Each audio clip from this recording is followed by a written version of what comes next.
সেই ময়দানে 1000 কালো রঙের ঘোড়া আছে।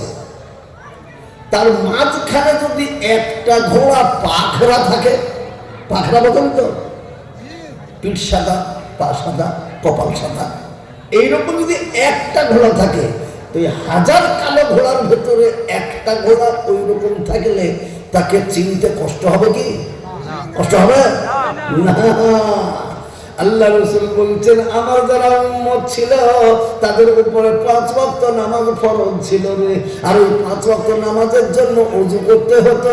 আর ওযু করতে গিয়ে যত জায়গায় ওযুর পানি স্পর্শ করেছে, নামাজ পড়তে গিয়ে যত জায়গায় জমিনে সিজদা করেছে, স্পর্শ করেছে, সেই সেই জায়গাগুলোতে আল্লাহর নূরের তাজাল্লিতে রড লাইটের মতো ঝলমল করবে। আর আমি তখনই দেখে বুঝে নেব এরাই আমার উম্মত। সুবহানাল্লাহ। কত সুন্দর করে আমাদেরকে উম্মত চিনিয়ে। এইবার নবীজি ডেকে নিয়ে চলে যাবেন সাথে। জোরে বলুন তো, সেই নবীজি যদি আমাদেরকে কোনো দায়িত্ব দিয়ে যান, তো বলুন সেই নবীজির দেওয়া দায়িত্বকে আমরা পালন করব না? বা করবো ইনশাআল্লাহ? করবো ইনশাআল্লাহ? সবাই একসাথে বলুন, করবো ইনশাআল্লাহ। আরো করে বলুন ইনশাআল্লাহ।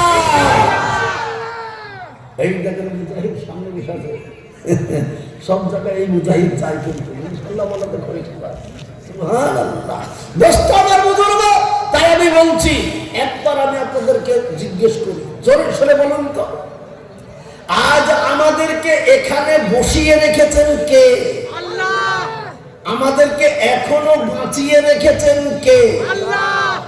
আমাদের ব্রেন, বুদ্ধি, বিবেক দিয়েছেন কে? আল্লাহ। আমাদের এই জীবনটাকে বাঁচানোর জন্য মাল দৌলত দিয়েছেন কে? আল্লাহ। তাহলে বলুন, এই জীবন, যৌবন, মাল দৌলত সব কার? আল্লাহর। আসতে হয়ে গেল, শুধু এই লোকটা বলছে, মাঝখান লোক বলছে, মাঝখান লোক ভাবছে বুঝতে পেরেছি, এইবার আস্তে আস্তে এগিয়ে আসছে। না বাপ, না না, শোনেন, একটা মুদ্রা কথা শুনে দেন। কি? যার মাল আল্লাহ কোরআনের জন্য কবুল করেনি, সে যদি কোটিপতিও হয়, তো তার মাল এখানে আসবে না বাপ। আর যদি পথের ফকির হয় আর তার মাল যদি আল্লাহ কবুল করে, তো সে 1 টাকা দিলেও সেইটাই আল্লাহ সন্তুষ্ট চিত্তে কবুল করে।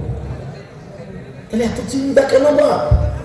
জোরে সোরে মোহাম্মতে বলি, জান মাল আমাদেরকে দিয়েছেন আল্লাহ, তাহলে এই জান মাল কার?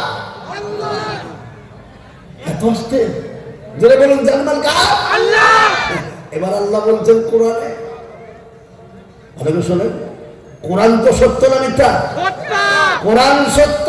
কোরআন বলছে, আমি সে আয়াতটা পড়েছি, ইন্নাল্লাহা আশতারা মিনাল মুমিনিনা আনফুসাহুম ওয়া আমওয়ালাহুম বিআন্না লাহুমুল জান্নাহ।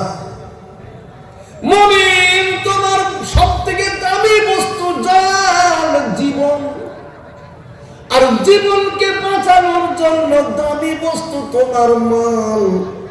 এই দুটোকেই আমি কিনে নিয়েছি। তোমার জান মাল আমার কিনা গোলাম। যারা বলুন সুবহানাল্লাহ। কিসের বিনিময়ে কিনেছেন?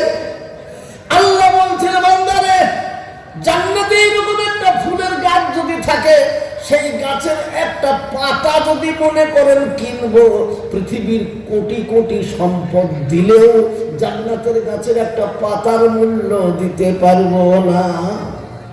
এত দামি জিনিস। সে জান্নাত কত দামি একটু বলবো, আমি বেচনা একটু বলবো। জান্নাত কত দামি শুনলেন? আজকে একটা বাচ্চা পয়দা হলো, শরীরে হাত দেন একেবারে সেই কুমড়ি শুদ্ধের মধ্যে লুচলুচ করছে, নাকি বলেন? বেগুন শুদ্ধ লুচলুচ করছে। 2 মাস বয়স হবে, শরীরটা শক্ত হবে। 1 বছর বয়স হবে, যখন 3 বছর হবে, হ্যাঁ, 7 বছর হবে, দেখবে হলো কি না, এতটুকু থেকে এত বড় হয়ে গেল। এই করতে করতে হঠাৎ করে 20-25 বছর, 20 বছর বয়স হয়েছে। বসো। 20 বছর তখন বয়স হয়েছে, একটু আগে এসে ভাবতে ভাই এই আমার চেয়ারটাকে একটু আগে দেবা, থাকবো, ঠিক আছে। 20 বছর তখন বয়স হয়েছে, আপনি তখন গোসল টোসল করে বাড়িতে শোকেসে আয়না আছে, ওই আয়নাতে চিরুনি নিয়ে এমনি করে হাঁচড়াতে যে তাকিয়ে দেখে কি হাসি আপনার, হাসি কেন গো? এতদিন খেয়াল করেননি, এইবার খেয়াল করছেন তো কি দেখছেন?